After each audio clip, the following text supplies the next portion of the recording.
Bom dia, boa, bom dia, boa tarde, boa noite para você que está nos ouvindo. Hoje nós vamos falar sobre o. Nós vamos rever um pouquinho sobre os direitos humanos, especificamente a Declaração Universal dos Direitos Humanos. Né? Então, nós temos as origens da declaração em 1948, naquele momento de pós-guerra, né, em que algumas tragédias marcam a humanidade. Tanto de um lado quanto de outro, nós temos Hiroshima e as bombas atômicas, que mostram o nosso poder de destruição enquanto humanidade, né, e os campos de concentração, como Dachau, Treblinka, Sobibor, Auschwitz, que mostram o quanto a nossa maldade pode ser profunda. Então, vem uma necessidade de reconstrução e de amparo da humanidade como um todo. Né? Então, nós temos como inspiração alguns elementos, o ideal judaico-cristão, por exemplo, de um ser humano que é portador de dignidade por ser criado à imagem e semelhança divina, o ideal do renascimento com o seu humanismo e os ideais do iluminismo, em especial a Declaração dos Direitos do Homem e do Cidadão, e que servem como um amparo para a escrita, para a redação da Declaração Universal dos Direitos Humanos. O que ela diz? Primeiro de tudo, ela começa declarando os direitos naturais do ser humano. Todas as pessoas nascem livres, iguais em dignidade e direito. São dotadas de razão e consciência e devem agir umas às outras com espírito de fraternidade. Este é o primeiro artigo. Todas as pessoas, todas, independentemente de qual país, de qual situação social, econômica, se tem posições de liderança ou não, de que família elas vêm, se elas estão na selva ou se elas estão em áreas urbanas. Serem dotadas de razão e consciência como aquilo que nos caracteriza, nos torna iguais. E por isso podemos viver em fraternidade. Fraternidade remete à irmandade. Portanto, é uma linha que nos torna iguais em direito e não estabelece distinções naturais, hierarquias naturais. Naturalmente não há hierarquia, há igualdade. Artigo 2º, exatamente por ser humana, toda pessoa tem capacidade para gozar dos direitos e as liberdades aqui estabelecidas, sem distinção de qualquer espécie, seja de raça, cor, sexo, língua, religião, opinião política ou de outra natureza, origem nacional ou social, riqueza, nascimento ou qualquer outra condição. Fundamental, portanto, é ter em mente que não existem distinções que não sejam socialmente construídas. O que é natural é a igualdade. E essa igualdade, ela nos dá o direito de sermos diferentes. E por isso, todos, independentemente, têm direito à vida, à liberdade e à segurança pessoal. Outro artigo que nós destacamos, o 4º, ninguém será mantido em escravidão ou servidão. A escravidão e o tráfico de escravos serão proibidos em todas as suas formas. Por que é importante enfatizar se nós estamos em 1948 e no mundo ocidental a escravidão foi extinta antes? Porque a escravidão oficial, aquela que nós temos, que é extinta no Brasil, por exemplo, no final do século XIX, é uma forma, mas existem outras formas, escravidão por dívida, escravidão pelo tráfico de pessoas, escravidão sexual, e formas que subsistem até hoje. As condições análogas à escravidão, por exemplo, que subsistem, infelizmente, até hoje, e que violam um direito humano básico. Ninguém será submetido a tortura, nem a tratamento ou castigo cruel, desumano ou degradante.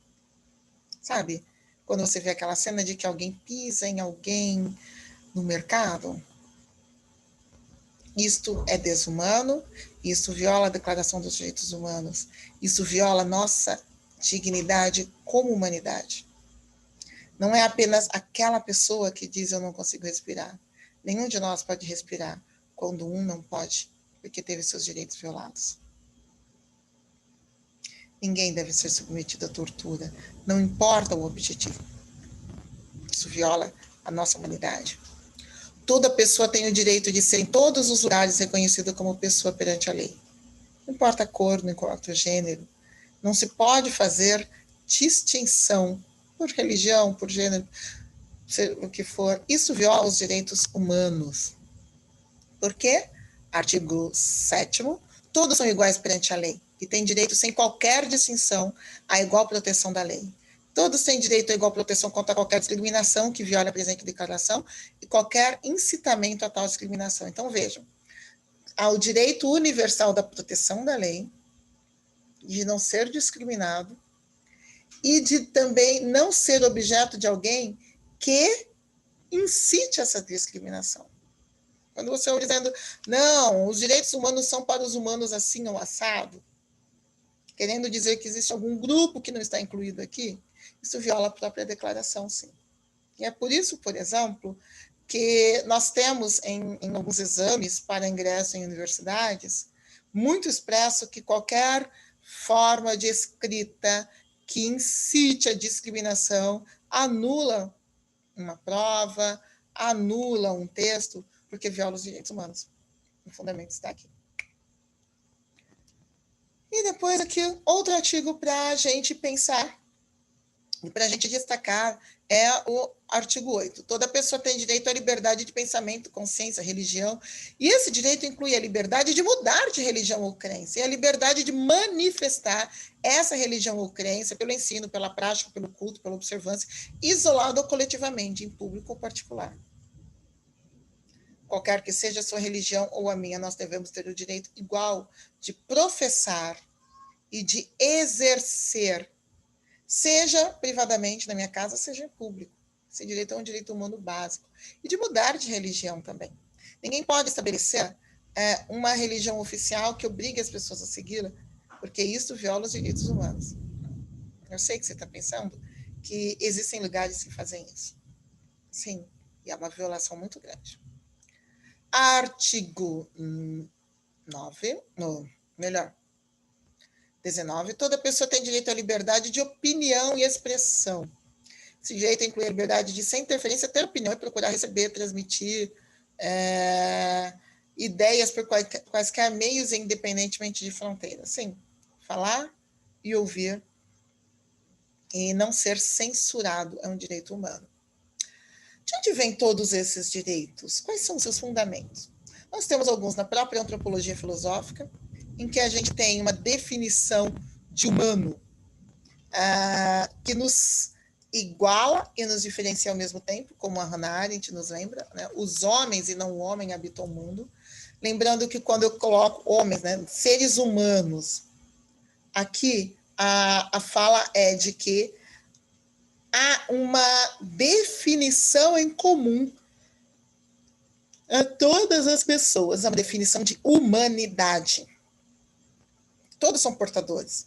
Por isso não é alguma coisa do tipo esse. Não, são os homens. Há uma definição em comum que nos une.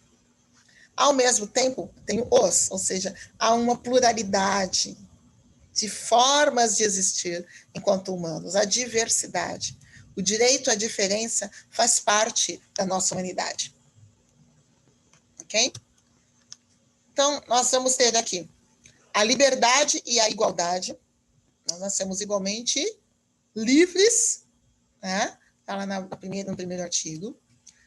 Porque dotados de razão, todos nós, em algum grau, o que nos dá consciência, essa razão que se manifesta, inclusive nos fazendo saber que sabemos.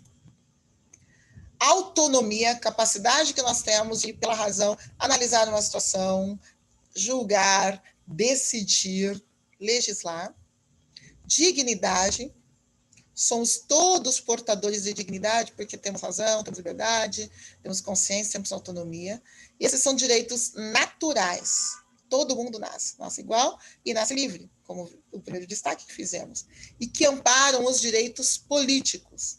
Essa liberdade que só faz sentido na comunidade, que só faz sentido quando eu delibero, quando eu converso, quando eu ouço o outro e quando eu sou ouvido.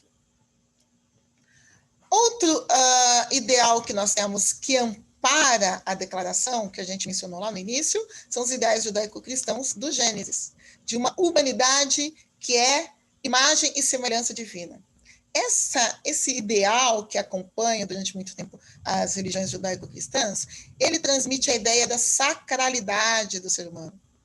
Logo, um atentado ao ser humano é um atentado a Deus, nessa perspectiva. Então, isso traz a proteção da vida humana de uma forma muito forte mesmo, né? E que é um dos fundamentos que a gente tem e que vão aparecendo. O Renascimento, ele nos traz a ideia de que o ser humano volta a ocupar espaço, depois do período no medievo, em que a teologia, em que o divino, o sagrado, tinham proeminência. No humanismo, nós passamos a ter um olhar que se volta para o homem e para os seus atributos, razão e liberdade. E uma retomada da antropologia clássica de Protágoras, o homem é a medida de todas as coisas. Logo, se o ser humano é a medida de todas as coisas, o que eu tenho, portanto, é esse ser humano numa posição que é privilegiada e que deve ser protegida.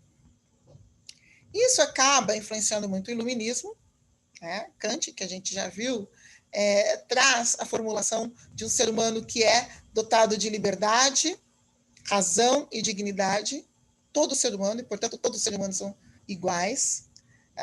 E isso aqui é muito presente na Declaração dos Direitos Humanos, porque o ser humano é dotado de razão, logo ele é nascido em condições de igualdade e de liberdade, ele é portador de dignidade.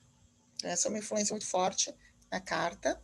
E o iluminismo tem um fruto muito interessante, diretamente ligado à nossa Declaração Universal dos Direitos Humanos, que é a Declaração dos Direitos do Homem e do Cidadão, aprovada em 1789 pela Assembleia Nacional da França. É no meio da Revolução Francesa que isso ocorre. E as mulheres? O que essa declaração diz? Ela diz que os homens nascem e são livres e iguais em direitos, e as distinções sociais só podem fundamentar-se na utilidade comum. Então, ela coloca a igualdade e a liberdade para todos os homens. Coloca que a finalidade de toda associação política é a conservação dos direitos naturais e imprescritíveis do homem. Que direitos são esses? Liberdade, a propriedade, a segurança, a resistência à opressão. A liberdade, artigo 4, consiste em poder fazer tudo que não prejudica o próximo, e artigo 11º, a livre comunicação das ideias e das opiniões é um dos mais preciosos direitos do homem. Todo cidadão pode, portanto, falar, escrever, imprimir livremente, respondendo, todavia, pelos abusos dessa liberdade, nos termos previstos na lei. É liberdade de pensamento e opinião. E eu estou perguntando, e as mulheres? Olympe de Gouges fez essa pergunta, e as mulheres? E ela propôs, em 1791, a Declaração dos Direitos da Mulher e da Cidadã.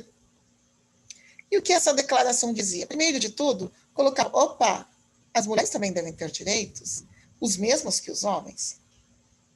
E ela propõe, então, que as distinções sociais só podem ser baseadas no interesse comum. Artigo 2, o objeto de toda associação política é a conservação dos direitos imprescritíveis da mulher e do homem. Ela está propondo, portanto, uma relação de igualdade, num período em que isso podia custar a cabeça. Que direitos são esses que ela propõe? Liberdade, propriedade, segurança, sobretudo a resistência à opressão, que era o que ela estava fazendo através dessa carta. Artigo 10º, ninguém deve ser molestado por suas opiniões, mesmo de princípio, a mulher tem, e aqui tem uma frase fantástica, a mulher tem o direito de subir ao patíbulo. O patíbulo é o lugar onde as pessoas iam para ser executadas. Então, a Olímpia está dizendo, a mulher tem o direito de subir ao patíbulo, deve ter também o de subir ao pódio. O pódio é o lugar onde a pessoa sobe para se dirigir à assembleia, para falar, como um púlpito. Então, ela diz da mesma forma, se a mulher pode ser responsabilizada e executada, ela deve poder também exercer a liberdade de fala, ter voz, desde que as suas manifestações não perturbem a ordem pública estabelecida pela lei. Básico, não? Então, bem básico, mas Olímpio de Gouges foi executada por essa proposta, mostrando o quanto o caminho para reconhecer a humanidade do outro é um caminho longo e difícil e complicado. E como é importante que na Declaração dos Direitos Humanos que nós temos hoje esteja dito que não há distinção de gênero, de raça, de religião ou de nada. Tem que frisar. Caso contrário, nós teremos definições de pessoas que excluem um ou outro grupo, que marginalizam. Ok? Então, esta é a nossa aula de hoje. E nós esperamos que você tenha, então, esta curiosidade de conhecer mais. Pode ser no site das Nações Unidas, existe a Declaração Universal dos Direitos Humanos, que você pesquise mais sobre Olímpio de Gouges, pesquise mais sobre essa história de um documento que é tão fundamental a nós hoje. Ok? Um abraço e até a próxima.